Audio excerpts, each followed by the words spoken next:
नमस्कार, मैं हूं उत्कर्ष चतुर्वेदी। आप देख रहे हैं अमर उजाला और हम मौजूद हैं बिहार की राजधानी पटना में। आज पहले चरण का मतदान बिहार में और वहां की जनता ने 121 विधानसभा सीटों के लिए कर दिया है, वो पूरा हो चुका है।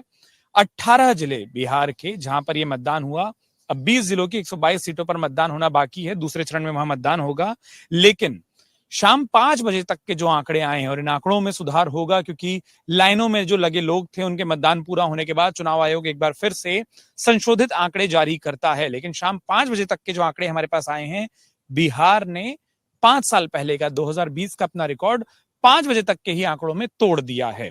इस बार बिहार में 60% से ज्यादा मतदान शाम 5 बजे तक हो चुका था।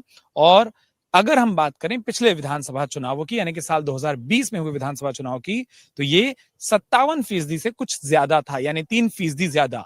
अब इस बढ़े हुए मत प्रतिशत के मायने क्या हैं, इसे समझते हैं अमर उजाला की टीम बिहार से। और मेरे साथ मौजूद है मेरे दाहिनी ओर कुमार जितेंद्र ज्योति, जो कि इस पूरी टीम की अगुवाई करते हैं।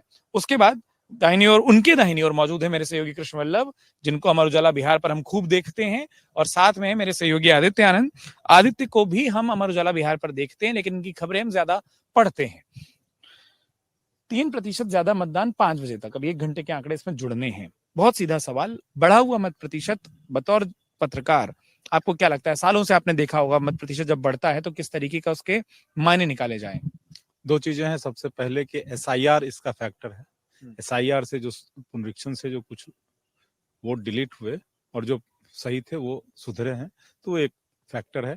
लेकिन दो चीजें जो असर करेंगी चुनाव में, वो ये है कि क्या भाजपा ने जो जंगल राज को प्रचारित किया, उसको जो मुद्दा बनाया, मुहिम बनाई, उसका असर हुआ, या तेजस्वी यादव ने जो प्रचार किया कि हमने 17 महीने में ये इतनी नौकरी दे दी, आगे हम ये करने जा रहे हैं हर घर, उसका असर है। ये दो चीजें काम कर रही हैं। एसआईआर को अगर मैं अपने दर्शकों के लिए समझाऊं, जो मैं समझ पा रहा हूं कि पहले अगर 100 लोग वोट डालते थे और 1000 की लिस्ट होती थी, अभी भी करीब, आपके हिसाब से क्या अभी भी कमोबेश 100 ने ही वोट डाला, लेकिन लिस्ट चूंकि 800 की हो गई तो प्रतिशत बढ़ गया? निश्चित। देखिए, जो नंबर ऑफ वोटर आप बोल रहे हैं उतने ही। हाँ, वोटर्स का नंबर जो है बहुत कुछ अंतर नहीं पड़ेगा, लेकिन परसेंटेज इसीलिए बढ़ेगा क्योंकि एसआईआर में बहुत सारे डिलीट हुए नाम जो इनवैलिड नाम थे, या 2 जगह थे, डुप्लीकेशन था, डेड थे। और हम लोगों ने कई जगह देखा भी बाकी वैसे कि बहुत सारे ऐसे लोग हैं जिनका नाम हर बार की तरह डिलीट हो गया है, जीवित हैं जो उनका नाम डिलीट हो गया, जो मर चुके हैं उनका नाम है। ये सब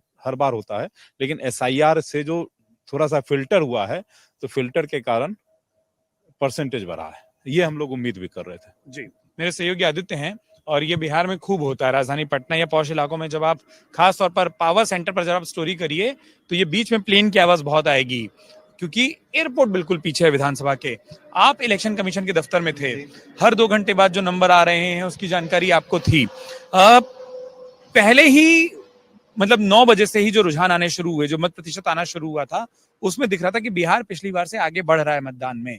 क्या आपको कारण नजर आता है, और ये 3% बढ़ा हुआ मत क्या बताता है? देखिए, जैसा कि अभी आपने आपको सर ने बताया कि एसआईआर के मुद्दे को थोड़ी देर के लिए अगर हम रख दें, तो ये चुनाव ठीक पर्व त्योहार के बाद हो रहा है। छठ का पर्व है, बहुत लोग घर आए हुए हैं, बहुत लोग यहाँ पे मौजूद हैं। एक ये कारण भी है जिसमें लोगों ने बढ़ चढ़कर मतदान किया। जो चुनाव आयोग की का जागरूकता अभियान है कि लोग अधिक से अधिक वोट देने जाएं, ये सब बातें तो हैं ही, लेकिन जो पलायन कर चुके लोग जो कि छठ में घर में वापस आए, कई लोग यहाँ पे रुक गए थे, वो लोग भी इस बार मतदान करने के लिए निकले। क्योंकि जो क्षेत्र से जो भी खबरें आई, जो हम लोगों का जो आकलन है, कई लोग जो आए, वो वही लोग, उनमें अधिकतर वो लोग थे जो कि बाहर गए थे और इस बार वापस आए। दूसरा जो ये था, लोकसभा चुनाव में भीषण गर्मी पड़ रही थी, मौसम का भी असर था। इस बार जब मोन्था वो चक्रवात आया था, उसके बाद मौसम थोड़ा बदला। आज ठंडक थी, सुबह से ही धूप छांव का खेल भी चल रहा था। मौसम ने भी थोड़ी राहत दी, जिससे मतदाताओं ने थोड़ी चैन की सांस ली और सुबह से ही निकल गए। आप सुबह 7 बजे भी देखेंगे तो उतनी भीड़ थी, और शाम 5 बजे भी देखेंगे तो कई मतदान केंद्रों पर उतनी ही भीड़ थी। यानी मतदाताओं में इस बार मतदान को लेकर काफी उत्साह था। 3% मत बढ़ा है 5 बजे तक। क्या आपको समझ आ रहा है, बढ़ा हुआ मत प्रतिशत क्या संकेत देता है बिहार में? संकेत बदलाव का है और बदलाव लोग कह रहे हैं कि बदलाव होना चाहिए जो हमने ग्राउंड रिपोर्टिंग में नहीं की, लेकिन उसमें पॉजिटिव यही हमको दिखा कि हर कोई मुख्यमंत्री नीतीश कुमार के चेहरे पे अस्थिर रहा। मैंने सवाल पूछा कि बदलाव क्या होना चाहिए, नाराज क्यों, किस बात से है, तो मुख्यमंत्री काम नहीं कर रहे हैं, ठीक है। तो लेकिन जो रिजल्ट जो हमने उनसे पाया तो नीतीश कुमार से खुश हैं और बस यही चाहते हैं कि यहाँ पे जो रोजगार बढ़े, जैसे कि उन्होंने कहा कि हाँ ठीक है, मुख्यमंत्री ने कहा कि 1 करोड़ की हम जो रोजगार और सरकारी नौकरी देंगे, तो अगर वो वाकई में अगर होता है, हालांकि अब तक उन्होंने बेहतर किया, सब चीज किया और किसी को नजरअंदाज करके नहीं किया, इस जाति के लिए किया, उस जाति के लिए नहीं किया, ऐसा कुछ नहीं है। खासकर महिलाओं में भी या जो नए जो युवा हैं उनसे मेरी बात हुई तो उन्होंने कहा कि नीतीश कुमार ने बेहतर किया है और अगर इसी तरह बेहतर करें तो यही सरकार चाहिए। हाँ बढ़िया, आपस में लड़ने जो हाँ। बदलाव की बात, ये मैं ठीक है, इनका बात भी इन्होंने जो अपना आकलन महसूस किया, लेकिन मेरा जो अपना आकलन है, इस बार कई ऐसे भी वोटर हैं जो कि नीतीश कुमार से नाराज है, जैसे युवा वर्ग में आज भी नीतीश कुमार को लेकर थोड़ी बहुत नाराजगी है। जैसे संविदा कर्मी, यहाँ बेल्ट्रॉन के कर्मी हैं और अन्य विभाग में भी कई ऐसे कर्मी हैं जो कि संविदा पर हैं और वो पिछले कई साल से यह मांग कर रहे हैं कि मुझे राज्यकर्मी का दर्जा दिया जाए। हालांकि मुख्यमंत्री नीतीश कुमार ने कई लोगों की मांगे मानी भी, जैसे नियोजित शिक्षकों को राज्यकर्मी का दर्जा दे दिया, मांग मानी, लेकिन कई ऐसे भी लोग हैं जो कि अभी भी इस उम्मीद में हैं कि उन्हें राज्यकर्मी का दर्जा दे दिया जाए। पिछले कुछ दिन चुनाव से पहले ही यहाँ पे धरना प्रदर्शन हो रहा था। ये पंचायती राज विभाग के भी लोग कार्यरत कर्मचारी धरना दे रहे थे। इस बार जब तेजस्वी ने अपना घोषणा पत्र जारी किया, उसमें जब उन्होंने ऐलान किया कि हम संविदा कर्मियों को राजकर्मी का दर्जा देंगे, जीविका दीदियों को हम 30,000 वेतन और राजकर्मी का दर्जा देंगे, उसके बाद से एक युवाओं में एक उम्मीद जागी और युवा, जो कि मैंने पहले भी कहा कि जो कि छुट्टियों में घर आए हैं, वो यहीं रह गए और वो बढ़ चढ़कर इस लोकतंत्र के महापर्व में शामिल होते दिखे। ठीक है, मैं अंतिम आप पर जो आना चाह रहा हूँ, अब इस चर्चा को अपसार हो जाएगा क्योंकि जब दो विपरीत विचार आ जाएं तो एक तीसरा ले लेना चाहिए बेस्ट ऑफ 3 में, या एक 2-1 का रिजल्ट आ जाए, सीरीज खत्म कर लें। बढ़ा हुआ मत प्रतिशत संकेत किस बात का देता है? आपने ये कहा कि दोनों तरफ के मुद्दे थे, एसआईआर आपने सबसे बड़ा कारण किया, मैंने क्यों बढ़ा है वो समझ लिया। ये संकेत क्या दे रहा है बढ़ा हुआ मत प्रतिशत? क्या सरकार लाने का, सरकार के जाने का, जैसे इन्होंने कहा ना कि परिवर्तन का एक नाराजगी, और उन्होंने कहा कि नहीं वापसी का, आपके हिसाब से वो कहाँ है? अभी 121 सीटों पे ऐसा नहीं कहा सकता है कि सरकार को क्या होगा।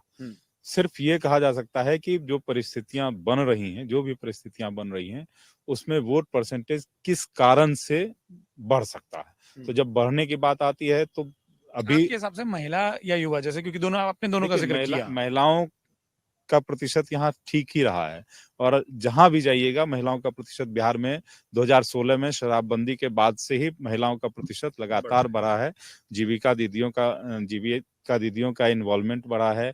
बाकी महिलाओं को जिस तरह से काम मिल रहा उसका असर महिलाओं के वोट पे परसेंट पे रहता है और इस बार भी वो क्लियर कट दिख रहा था।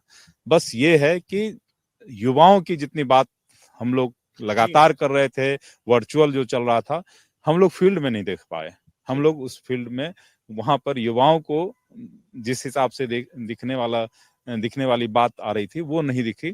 तो ये जितना दूर हम लोग गए, देखिए हमारी नजर जितनी दूर तक पहुंच सकती थी, हम लोग जहां तक जा सकते थे, उससे आगे क्या हुआ है ये पक्का नहीं कहा जा सकता। लेकिन महिलाओं का फैक्टर, अगर महिलाओं पर बना हुआ है फैक्टर वो, तो नीतीश कुमार पे विश्वास निश्चित रूप से थोड़ा सा बेहतर हुआ है। और एसआईआर, मुझे नजर आता है कि एसआईआर के कारण परसेंटेज बढ़ना ही चाहिए। वो 2-1 मुझे मिल गया कि कहाँ किस ओर इशारा है। बढ़ा हुआ मत प्रतिशत, पहले तो बिहार को बधाई कि उन्होंने अपने पिछले रिकॉर्ड को दुरुस्त किया, लेकिन ये ओवरऑल परसेंटेज नहीं है। जो हम 2020 का आंकड़ा बता रहे हैं वो चुनाव के सारे चरण, पूरे विधानसभा चुनाव का परिणाम है। तो अभी दूसरे चरण को भी ये बढ़त जारी रखनी होगी, तब बिहार अपने पिछले रिकॉर्ड को तोड़ पाएगा। लेकिन ये बढ़ा हुआ मत प्रतिशत क्या संकेत देता है, हमारे साथियों ने आपको बताया। आप कितने सहमत हैं, असहमत हैं, हमें कमेंट बॉक्स में लिखकर जरूर बताएं। आप देख रहे थे अमर उजाला। अपना वक्त देने के लिए आप तीनों का और हमारे तमाम दर्शकों का सबसे ज्यादा शुक्रिया। ये पूरी चर्चा आपको कैसी लगी हमें लिखकर बताएं। सब्सक्राइब करना बिल्कुल ना भूलें और बिहार चुनाव की राजनीति में और बिहार चुनाव से जुड़े मामलों में जो भी आपका दोस्त परिवार वाला दिलचस्पी रखता है उसे वीडियो जरूर शेयर करें। अगर आप ये वीडियो YouTube पर देख रहे हैं तो हमारे चैनल को सब्सक्राइब कर बेल आइकन दबाएं और Facebook पर देख रहे हैं तो हमारे पेज को लाइक करें।